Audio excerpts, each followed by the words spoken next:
চলে আসলাম অনেক রহস্যময় ভয়ানক আয়েশাপুরের গল্প নিয়ে। আশা করি গল্পটা সবার ভালো লাগবে। এই ছেলে, তুমি কি জানো তুমি কি করতে চাচ্ছ? কাউকে কালো জাদু করা এত সহজ নয়, এর জন্য অনেক কঠিন ও ভয়ানক কাজ করতে হয়। কবিরাজের এরকম কথায় শুভ বলেন, কবিরাজ ভাই, যত কঠিন ও ভয়ানক কাজ করতে হোক, তবু আমি ওই শাহানা নামের মেয়েটাকে কালো জাদু করব। ওকে আমি পছন্দ করি, কিন্তু ও আমাকে পছন্দ করে না। ওকে কালো জাদু করে আমার প্রেমে ফেলতে আমার যা যা করতে হয় তাই করব। আপনি সব ব্যবস্থা করুন আর বলুন আমাকে কি কি করতে হবে। শুভর কথায় কবিরাজ কিছুক্ষণ চুপ থেকে বলল, ওকে ঠিক আছে, আমাকে বেশ কিছু টাকা দিতে হবে আর আমি যা বলবো সেটা করতে হবে। তখন শুভ বললেন, ঠিক আছে, টাকা পেয়ে যাবেন, এরপর কি করতে হবে? শুভর কথায় কবিরাজ বললেন, তোমাকে একটা কবর থেকে লাশের মাথা কেটে নিয়ে আসতে হবে, আর সেটা কালকে অমাবস্যার রাতে। কবিরাজের এমন কথায় শুভ ভয় পেয়ে বলেন, এটা ছাড়া অন্য কাজ করলে হয় না? তখন কবিরাজ মাথা দাঁড়িয়ে বলেন, না, হয় না, তোমাকে এই কাজটাই করতে হবে। যদি পারো তাহলে তোমার কাজ করে দিব, আর ওই মেয়েটা 7 দিনের মধ্যে তোমার প্রেমে পড়ে যাবে।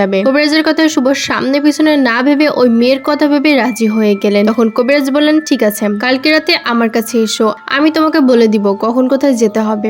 কবিরাজের এরকম কথা শুভ সেদিনের মতো চলে গেলেন বাড়িতে। চলে যাওয়ার পর শুভ অপেক্ষা করতে লাগলেন পরের দিনের। শুভ ওই মেয়েটার পিছনে অনেক ঘুরেছে, কিন্তু মেয়েটা শুভকে কোনো পাত্তাই দেয়নি। তাই কোনো উপায় না পেয়ে ওকে কালো জাদু করতে হচ্ছে।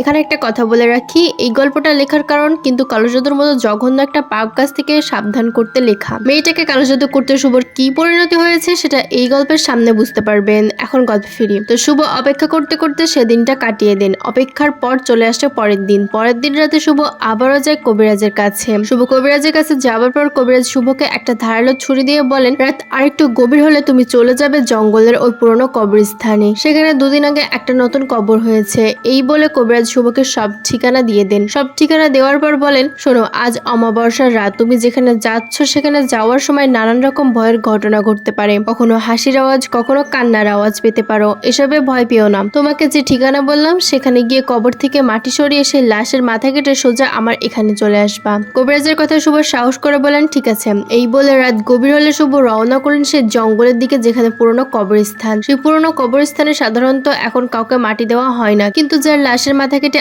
আনতে যাচ্ছে তাকে যে কেন সেখানে কবর দেওয়া হয়েছে সেটা শুভ জানে না। তো অন্ধকার রাতে হেঁটে চলেছে শুভ।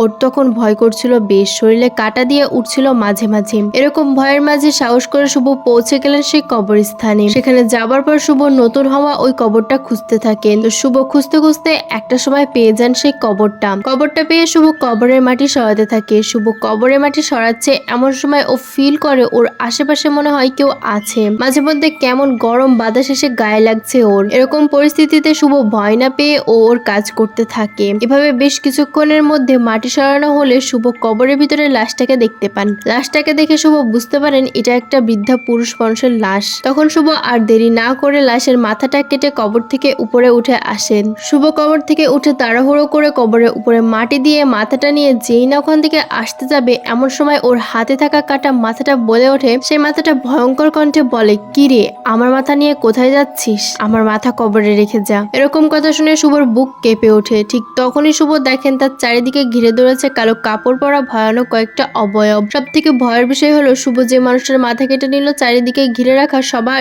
ওনার মতো দেখতে। এক কথায় সবাই দেখতে কাটা মাথাটার মতো। শুভ এরকম দৃশ্য দেখে ভয়ে শরীর কাঁপতে থাকে। তখন শুভ চারিদিকে থাকা ভয়ঙ্কর অবয়বগুলো বিকট শব্দে হাসতে থাকে। সবার সাথে হাসতে থাকে শুভর হাতে থাকা কাটা মাথাটা। এরকম অবস্থায় ভয়ে শুভ ওর হাত থেকে কাটা মাথাটা সেখানে ফেলে রেখে চিৎকার দিয়ে বাড়ির দিকে দৌড়াতে থাকেন। এদিকে পিছন থেকে তখন ভয়ঙ্কর হাসির আওয়াজ আসতে থাকে। নিজের জীবন বাঁচাতে নিজের সমস্ত শক্তি দিয়ে শুভ এক দৌড়ে চলে যায় নিজের বাড়িতে। এটা 3-4 পর্বের একটা গল্প। আশা করি ভালো লাগবে সবার।